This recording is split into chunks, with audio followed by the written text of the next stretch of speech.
Judicial process নিয়ে আমি ইতিমধ্যে পাবলিকলি অনেক জায়গাতে কথা বলেছি, গণতদন্ত কমিশনের কথা বলেছি, অ্যাডভাইজারদেরকে বলেছি যে how it can be materialised. এবং আপনারা সোশ্যাল মিডিয়া ফলো করলে হয়তো আমি এটা রিপিট করব না। এটার আধা মিনিট 1 মিনিটের বক্তব্য হচ্ছে যে আমি বারবারই বলেছি যে এটা একটা গণতদন্ত কমিশন হতে হবে, পাবলিক হতে হবে। আমেরিকাতে, ব্রিটেনে যেগুলো কংগ্রেশনাল হিয়ারিং আছে, সিনেট হিয়ারিং আছে, এই মডেল এটা হতে হবে। এবং এটার ফরমেশনটা খুব পরিষ্কার, একটা কাঠামো আছে অলরেডি দুনিয়াতে। এটা 1-2 ঘন্টার ব্যাপার, সিদ্ধান্ত নিয়ে এটা সেট আপ করা যাবে। আমাদের সংসদ ভবনে প্রচুর স্ট্যান্ডিং কমিটি রুম খালি পড়ে আছে। আপনি 1-2টা স্ট্যান্ডিং কমিটি রুম খালি যদি একাত্র করে ফেলেন, এবং সেখানে ভ্যারাইটিস টাইপের লোক থাকতে হবে, আইন জানে এমন মানুষ থাকতে হবে, ফরেন্সিক এভিডেন্স বোঝে তেমন মানুষ থাকতে হবে, আর্ম ফোর্সেসের লোক থাকতে হবে, 7.62 ব্যারেল এটা সাইজ কতটুকু, কতদূর থেকে মারলে এক গুলিতে কজনকে মারা যাবে সেটা বুঝবে এমন মানুষ থাকতে হবে।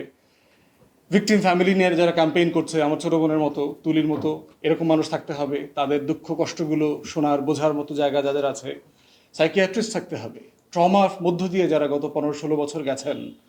এই ফ্যামিলিগুলোর সাথে আমরা যারা ক্যাম্পেইন করেছি, মানে এটা এটা মানে এটার মানে কোনো ভাষা দিয়ে বোঝানো যাবে না যে পুলিশের হেনস্থা তো একটা দিকে আছে, আমাদেরকে যে পরিমাণ হেনস্থা করেছে আর ফ্যামিলিগুলোকে যে পরিমাণ হেনস্থা করে, মিছিলে কেন আসছে, মানববন্ধনে কেন আসছে, মানে তাদের যে একটা 16 বছরের পারসিস্টেন্ট ট্রমার মধ্য দিয়ে যারা গেছেন, এই ট্রমাটা বোঝার জন্য একটা সাইকিয়াট্রিস্ট দরকার ওখানে, ওই প্যানেলে ডাক্তার থাকতে হবে।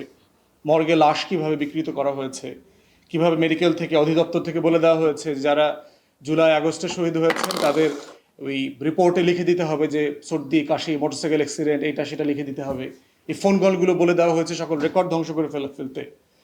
তো এই কনভারসেশনের সাথে যারা সাক্ষী ছিলেন তাদেরকে এই প্যানেলে অন্তর্ভুক্ত করতে হবে। 10-12 জন বড় প্যানেল বসবে। এটার একটা ওয়েবসাইট থাকতে হবে, যে কোনো নাগরিক নিবন্ধন করে এখানে সাক্ষ্য দিতে পারবে, লিখিত অথবা সরাসরি এসে।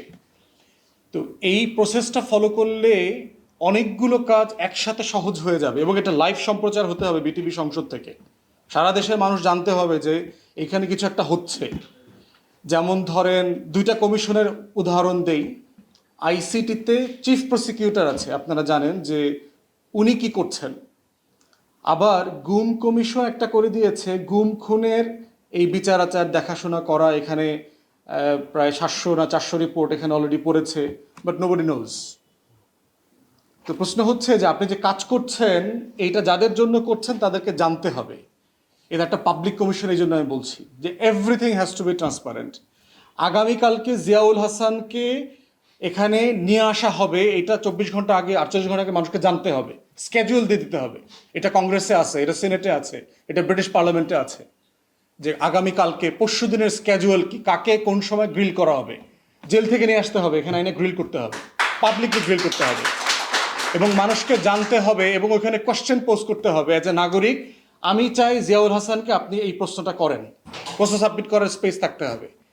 তো এই রকম একটা ফরম্যাটেড গণতদন্ত কমিশন যদি না করা যায়, তাহলে যেটা হবে অনেক কিছু মিসিং হয়ে যাবে। দেখেন কত কিছু মিসিং হয়ে গেছে। বিটিভিতে আগুন লাগছে, আপনারা জানেন, একটা আগুনের নাটক লাগছে। এটা তো একটা নাটক, এটা আপাদমস্তক ঘটনা আমি জানি, ওটা আরেকদিন বলবো আপনাদেরকে। এই নাটকের প্রধানতম উদ্দেশ্য ছিল আর্কাইভটাকে ধ্বংস করা, নষ্ট করা।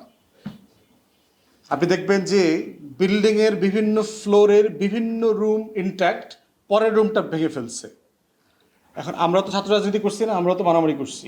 মারামারির সময় তো ঢিলাটা ওরে মারা যাবে, ওরে মারা যাবে না, ওরে মারা যাবে, ওরে মারা যাবে না, এইভাবে তো মারামারি হয় না প্ল্যান করে, যদি আনলেস কেউ প্ল্যান করে করে।